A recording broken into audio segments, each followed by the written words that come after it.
இந்த வீடியோல நம்ம இன்னைக்கு அடுத்து பார்க்க போறது ஒரு பண்பு கலப்பு, அதாவது ஒரு ஜீன் பாரம்பரியம். அதாவது ஒரே ஒரு பண்பு தான், ஆனா அந்த பண்பு வந்து இரு வேறுபட்ட அமைப்புல நமக்கு தெரியும். அதாவது இரு வேறுபட்ட தோற்றமா தெரியும். ஒரு பண்பின் இரு மாற்று தோற்றங்களை தனித்தனியாக பெற்ற இரு தாவரங்களை கலப்புற செய்வது ஒரு பண்பு கலப்பு எனப்படும். எடுத்துக்காட்டாக இந்த கலப்பிற்கு பட்டாணி செடியின் உயரம் என்ற பண்பை எடுத்துக்கிறாங்க. இதுதான் ஒரு பண்பு, உயரம்ங்கிற ஒரு பண்பை எடுத்துக்கிறாங்க. ஆனா அதுல வரக்கூடிய தோட்டங்களை பாருங்க, ஒண்ணு வந்து நெட்டையா இருக்கு, ஒண்ணு வந்து குட்டையா இருக்கு. இதுதான் வந்து இரு வேறுபட்ட பண்பு. ஒரு பண்புல இரு வேறுபட்ட தோற்றம் தெரியுது. இப்படி அந்த தாவரத்தை நம்ம கிராஸ் பண்றதுதான் ஒரு பண்பு கலப்பு அப்படின்னு சொல்லுவோம். இப்ப இந்த ஒரு பண்பு கலப்புக்கு கீழே நமக்கு டயக்ராம் கொடுத்துருக்காங்க. அந்த டயக்ராம பார்த்துட்டு தியரிக்கு வரலாம் வாங்க. இங்க இருக்கு இல்லையா ஒரு பண்பு கலப்பு, இதை நான் உங்களுக்கு சிம்பிளா இங்க நான் உங்களுக்கு போட்டு காட்டுறேன் பாருங்க. ஃபர்ஸ்ட் பெற்றோர் தலைமுறைன்னு இருக்கா, இவங்க தான் யாருன்னா பேரண்ட். பேரண்ட் ஜெனரேஷன்ல யாரை எடுத்துக்கிறோம்னா ஒரு கேபிட்டல் டீயும் ஒரு ஸ்மால் டீயும். ஓகேவா? எப்பவுமே நெட்டையான தாவரத்தை வந்து கேபிட்டல் லெட்டர்ல சொல்லுவாங்க, குட்டையான தாவரத்தை ஸ்மால் லெட்டர்ல சொல்லுவாங்க. இதை ஞாபகம் வச்சுக்கணும். இப்ப இந்த கேபிட்டல் டிடிங்கிறது நெட்டையான பேரண்ட், ஸ்மால் டிடிங்கிறது குட்டையான பேரண்ட். இப்ப கேபிட்டல் டிடில என்ன கேமிட் இருக்கு, கேபிட்டல் டீங்கிற கேமிட் இருக்கு. ஸ்மால் டிடில என்ன கேமிட் இருக்கு, ஸ்மால் டீங்கிற கேமிட் இருக்கு. இப்ப இது ரெண்டுத்தையும் கிராஸ் பண்ணும்போது நமக்கு முதல் தலைமுறையில F1 ஜெனரேஷன்ல என்ன கிடைக்கும், ஒரு கேபிட்டல் டீயும் ஒரு ஸ்மால் டீயும் கிடைக்கும். ஓகேவா? இப்ப முதல் ஜெனரேஷன்ல இந்த மாதிரி ஒரு கேமிட் நமக்கு கிடைச்சிருக்கு. இப்ப நம்ம இதோட ஃபர்ஸ்ட் லெட்டரை பார்க்கணும். ஃபர்ஸ்ட் லெட்டர் யாரா இருக்கா, கேபிட்டல் டீயா இருக்கு. அப்ப கேபிட்டல் டி ஃபர்ஸ்ட்ல இருந்துச்சுன்னா வந்த தாவரம் வந்து எப்படி இருக்கு, நெட்டையான தாவரமா இருக்கு. இப்ப அந்த நெட்டை தாவரம் எங்க இருக்கு, இங்க இருக்கு பாருங்க. ஓகேவா? அப்ப நெட்டையான ஒரு பேரண்ட் ஒரு குட்டையான பேரண்ட் ரெண்டு பேரையும் கலக்கும் போது அவங்களுக்கு இருந்து வந்த முதல் சந்ததி எப்படி இருக்குன்னா எல்லாருமே நெட்டையானா இருக்காங்க. அந்த இடத்துல குட்டை பண்பு வெளிப்படவே இல்லை. ஓகேவா? இப்ப F1 ஜெனரேஷன்ல நமக்கு கேபிட்டல் டி ஒரு ஸ்மால் டி கிடைச்சது. அதை என்ன செய்ய போறோம்னா F2 தலைமுறைக்கு கிராஸ் பண்ண போறோம். எப்படி பண்ண போறோம் பாருங்க. பொன்னட் ஸ்கொயர்னு ஒண்ணு சொல்லுவாங்க. ஓகேவா? அந்த ஸ்கொயர்ல போட்டு சோ செகண்ட் ஜெனரேஷன் கிராஸ் பண்றோம். கிராஸ் பண்ணும்போது என்ன கிடைக்குது பாருங்க. இப்ப இப்படிதான் கிராஸ் பண்ணணும். இது ரெண்டும் சேரும் போது capital D capital D, capital D small D, capital D small D, small D small D. ஓகேவா? இது எங்க இருக்குன்னா இதோ இருக்கு பாருங்க. நான் வந்து இந்த பாக்ஸ் போட்டு காட்டுறேன். இருக்கு இல்லையா, இதுதான் நான் போட்ட பாக்ஸ். இந்த கேமிட்ஸ் இருக்கு இல்லையா, இந்த டி அதான் நான் வந்து இந்த இடத்துல போட்டு காமிச்சிருக்கேன் உங்களுக்கு. ஓகேவா? இப்ப இந்த மாதிரி கிடைச்சிருக்கு. இப்ப இந்த பாக்ஸ்குள்ள பாத்தீங்கன்னா நமக்கு எப்படி கிடைச்சிருக்கு. சோ இந்த இடத்துல பாருங்க, ஒரு நெட்டையான ஒரு தாவரம் இருக்கா, ரெண்டுமே கேபிட்டல் டீயா இருக்கு. அப்பனா அது நெட்டை தாவரம். அடுத்தது பாருங்க, ஒரு கேபிட்டல் டி ஒரு ஸ்மால் டி எங்க இருக்கு, இங்க இருக்கா, அதுவும் நெட்டை தாவரம் தான். இந்த இடத்துல பாருங்க, இந்த இடத்துல ஒரு கேபிட்டல் டி ஸ்மால் டி இருக்கா, அதுவும் நெட்டை தாவரம். கடைசி கீழே பாருங்க, ரெண்டு ஸ்மால் டி இருக்கு. அது என்ன தாவரம், குட்டை தாவரம். ஓகேவா? அப்ப ஃபர்ஸ்ட் ஜெனரேஷன்ல பார்த்தோம்னா நமக்கு குட்டையான தாவரமே வெளிப்படல. ரெண்டாவது ஜெனரேஷன்ல பார்த்தோம்னா குட்டையான தாவரம் வெளிப்பட்டுருச்சு. என்ன ரேஷியோல வெளிப்பட்டிருக்கு, 3 நெட்டை தாவரமும் ஒரு குட்டை தாவரமும் கிடைச்சிருக்கு. ஓகேவா? இந்த 3:1 ரேஷியோ எங்க இருக்கு, இந்த இடத்துல இருக்கு. அப்ப அது என்ன ரேஷியோ, பீனோடைபிக் ரேஷியோ.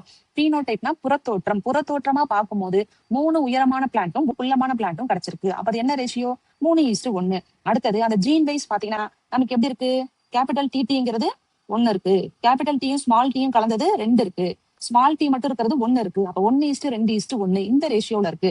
அது எங்க இருக்கு, இது இருக்கு பாருங்க. Genotype ratio 1:2:1. ஓகேவா? இப்ப தியரிக்கு வாங்க. மெண்டலின் ஒரு பண்பு கலப்பு ஆய்வு. ஃபர்ஸ்ட் பெற்றோர் தலைமுறை. பெற்றோர் தலைமுறையில அவர் யார் எடுத்துக்கிட்டாரு, ஒரு தூய நெட்டை தாவரம். இந்த தூய நெட்டை தாவரம்ங்கிறது யாரு, இந்த கேபிட்டல் டி. அடுத்தது பார்த்தோம்னா தூய குட்டை தாவரம். தூய குட்டை தாவரம்னா யாரு, ஸ்மால் டி. இப்ப புரியுது அவங்களுக்கு? அடுத்தது இப்ப ஃபர்ஸ்ட் ஜெனரேஷன்ல என்ன பண்ண போறாரு, முதல் சந்ததி F1 பெற்றோர். இப்ப என்ன செய்ய போறோம், இந்த இடத்துல இப்படி நம்ம இதை கிராஸ் பண்ண போறோம். ஓகேவா? கிராஸ் பண்ணும்போது தூய பெற்றோர் கலப்பின் மூலம் பெறப்பட்ட விதைகளில் இருந்து தோன்றும் தாவரங்கள் முதல் சந்ததி தாவரங்கள் ஆகும். முதல் சந்ததியில தாவரங்கள் எப்படி கிடைச்சது, நமக்கு அந்த படத்துல பார்க்கும்போது அனைத்து தாவரங்களும் நெட்டைத்தன்மை கொண்ட ஒரு பண்பின் கலப்பீடுகள். இப்படி இருந்தது வந்து இந்த மாதிரி தூய பெற்றோரா இருந்தவங்க எப்படி கிடைச்சிட்டாங்க, இப்ப கலப்பினமா ஆயிட்டாங்க. ஒரு கேபிட்டல் டி ஒரு ஸ்மால் டீயா வந்துட்டாங்க. அடுத்தது என்ன பண்ண போறோம், இரண்டாவது ஜெனரேஷனுக்கு போறோம். இரண்டாம் சந்ததி F2 ஜெனரேஷன். F1 சந்ததியின் ஒரு பண்பு கலப்பீடுகளை தன் மகரந்த சேர்க்கையை உட்படுத்தும் போது நெட்டை மற்றும் குட்டை தாவரங்கள் என்ன விதத்துல கிடைச்சது, 3:1 என்ற விதத்துல கிடைச்சது.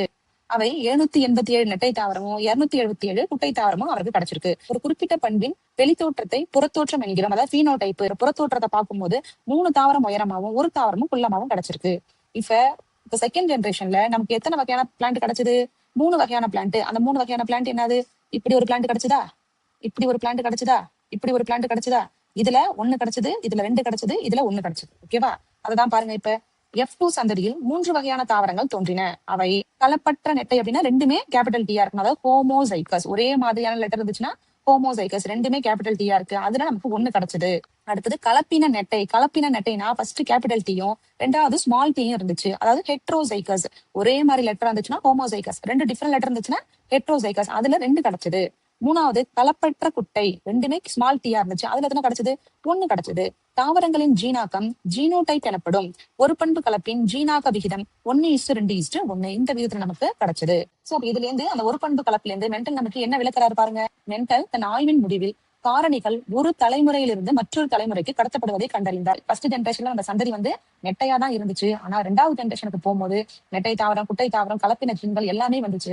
அப்ப அந்த பெற்றோர் கிட்ட இருந்து அந்த ஜீன்கள் என்ன பண்ணிருக்கு? அடுத்த தலைமுறைக்கு கடத்தப்பட்டிருக்கு. காரணிகள் தான் யாரு? அடுத்த தலைமுறைக்கு போன அந்த காரணிகள் தான் யாரு அப்படின்னா ஜீன்கள்னு சொல்றோம். நெட்டை மற்றும் குட்டை பண்புகள் வேறுபட்ட ஒரு ஜோடி ஜீன்களை கொண்டுள்ளன. நெட்டை தாவரத்தில் காணப்படும் ஒரு ஜோடி காரணி, அதாவது நெட்டை தாவரம்னா என்ன லெட்டர் சொல்லுவோம்? கேபிட்டல் டீங்கிற எழுத்தால சொல்லுவோம். அது ஓங்கு பண்பு, டாலா இருக்கும். குட்டை தாவரமா இருந்தா என்ன சொல்லுவோம்? ஸ்மால் டீங்கிற எழுத்தால சொல்லுவோம். அது ஒடுங்கு பண்பு. அப்ப உயரமா உள்ளத ஓங்கு பண்புனும், குள்ளமா உள்ளத ஒடுங்கு பண்புன்னு சொல்றோம். அப்ப முதல் ஜென்ரேஷன்ல ஓங்கு பண்பு வெளிப்பட்டுச்சு. 2வது ஜென்ரேஷன்ல ஓங்கு பண்பு இருந்துச்சு, ஒடுங்கு பண்பு இருந்துச்சு. இந்த காரணிகள் ஜோடியாக காணப்படும். கலப்பற்ற நெட்டை குட்டை பெற்றோர் உள்ளது போல காரணிகள் ஒரே வகையை சேர்ந்தவையாக இருப்பின் அவை ஹோமோசைகஸ் எனப்படும். 2 லெட்டரும் ஒரே மாதிரி இருந்துச்சுன்னா அது என்னது? ஹோமோசைகஸ். அதாவது இங்கேயும் கேபிட்டல் டி அப்போ அது ஹோமோசைகஸ். இங்கேயும் ஸ்மால் டி அப்படின்னா அது ஹோமோசைகஸ் எனவும் ஒரு பண்பு கலப்புயிரில் உள்ளது போல் காரணிகள் வெவ்வேறு வகையை சார்ந்திருக்கு. அதாவது ஒரு கேபிட்டல் டி ஒரு ஸ்மால் டி இருந்துச்சுன்னா அதை என்ன சொல்லுவோம்? ஹெட்ரோசைகஸ். அதாவது சேம் லெட்டரா இருந்தா ஹோமோசைகஸ், டிஃபரெண்ட் லெட்டரா இருந்தா ஹெட்ரோசைகஸ். இப்ப இந்த ஃபர்ஸ்ட் பாயிண்ட் பாருங்க. இரு வகையான காரணிகள் அந்த நெட்டை குட்டை தான் ஒரு ஜோடி பண்புகள் தோன்றுவதற்கு காரணமாக உள்ளன. அவை அல்லீல்கள் எனப்படும். அல்லீல்கள்னா ஜீனை கண்ட்ரோல் பண்றதுக்கு ஜீனுக்குள்ள ஒரு ஃபேக்டர் இருக்கும். அதுதான் அல்லீல்னு சொல்லுவோம். ஒரு ஜீனுக்கு ஒரு அல்லீல் இருக்கலாம், 2 அல்லீல் இருக்கலாம். அந்த மாதிரி அந்த அல்லீல்களால் வெளிப்படும் புறத்தோற்ற பண்புகள் தான் அல்லிலோமார்புகள் எனப்படும். ஒரு பண்பின் இரு வேறுபட்ட நிலைகளுக்கான, அதாவது ஒரு பண்புனா யாரு? அந்த உயரங்கிற ஒரு கேரக்டர் தான் அவர் எடுத்துக்கிட்டாரு. அதுல இரு வேறுபட்ட நிலைனா என்ன? ஒண்ணு உயரமா இருந்துச்சு, ஒரு குள்ளமா இருந்துச்சு. அது ரெண்டுத்துக்குள்ளயும் கருவுறுதல் நடைபெறும் போது, ஒரு உயரம், ஒரு நெட்டை, ஒரு குட்டை, அதுக்குள்ள கருவுறுதல் நடைபெறும் போது நமக்கு ஒரு பண்பு மட்டும்தான் வெளிப்பட்டுச்சு. எப்ப? முதல் ஜென்ரேஷன்ல, F1 ஜென்ரேஷன்ல. முதல் ஜென்ரேஷன்ல என்ன பண்பு வெளிப்பட்டுச்சு? அந்த நெட்டையான பண்பு மட்டும்தான் வெளிப்பட்டுச்சு. மற்றொன்று மறைக்கப்படுகிறது. எது மறைக்கப்பட்டுச்சு? குட்டை தாவரமே முதல் ஜென்ரேஷன்ல வரல. அப்ப முதல் ஜென்ரேஷன்ல எப்பவுமே என்ன பண்பு தான் வெளிப்படும்னு சொல்றாங்க? ஓங்கு பண்பு தான் வெளிப்படும். டாமினன்ட் கேரக்டர்ஸ் தான் வெளிப்படும். ஒடுங்கு பண்புங்கிறது மறைக்கப்பட்டுரும். இதுல இருந்து என்ன தெரியுது? எப்பவுமே முதல் ஜென்ரேஷன்ல அந்த ஒடுங்கு பண்பு வெளிப்படுவது கிடையாது. ஓங்கு பண்பு தான் வெளிப்படுது. காரணிகள் அனைத்தும் தூய நிலை உடையன. தூய நிலைனா என்னது? ஒரு கேபிட்டல் பெற்றோரு, ஒரு ஸ்மால் பெற்றோர் தான் நம்ம எடுத்துக்கிட்டோம். அவங்க தான் தூய நிலையா இருக்கிறாங்க. அப்ப அவங்க அந்த கேமெட்டும் தூய நிலையா தான் இருக்கும். கேமெட்டுகள் உருவாகும் போது காரணிகள் தனித்தனியாய் பிரிந்து இரு வேறுபட்ட பண்புகளுக்கான காரணிகளில் ஒன்று மட்டும் ஒரு கேமெட்டுக்கு செல்கிறது. அதாவது ஒரு நெட்டை கூட ஒரு குட்டை சேர்ந்துச்சு இல்லையா?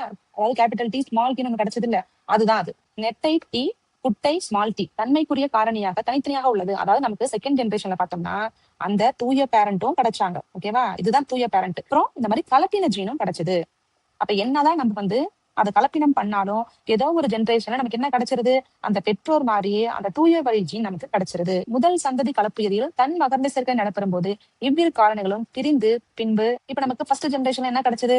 ஒரு ஸ்மால் டீயும் ஒரு கேபிட்டல் டீயும் கிடைச்சது. தூயதா இருந்தது கலப்பினமா மாறிடுச்சு. மறுபடியும் அதுல என்ன நடக்குது பாருங்க? தன் மகர்ந்த சேர்க்கை நடக்குது. தன் மகர்ந்த சேர்க்கை நடைபெறும் போது அந்த 2 காரணியும் கேபிட்டல் டீயும் ஸ்மால் டீயும் என்ன பண்ணிடுது? பிரிஞ்சு போயிடுது. பிரிஞ்சு என்னவா மாறுது பாருங்க? பிரிந்து சார்பின்றி இணைந்து நெட்டை மற்றும் குட்டை தாவரங்களை உருவாக்குகின்றன. அடுத்த தகவல் துணுக்கு பாருங்க.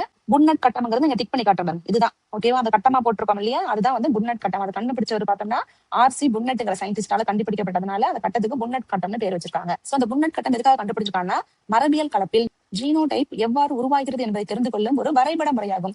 இந்த புன்னட் ஸ்கேல போடும்போது ஈஸியா நம்ம கிராஸ் மல்டிபிளேஷன் பண்ணி ரிசல்ட்டை தெரிஞ்சுக்கலாம். இந்த வீடியோல உங்களுக்கு ஏதாவது டவுட் இருந்துச்சுன்னா கமெண்ட் பண்ணுங்க.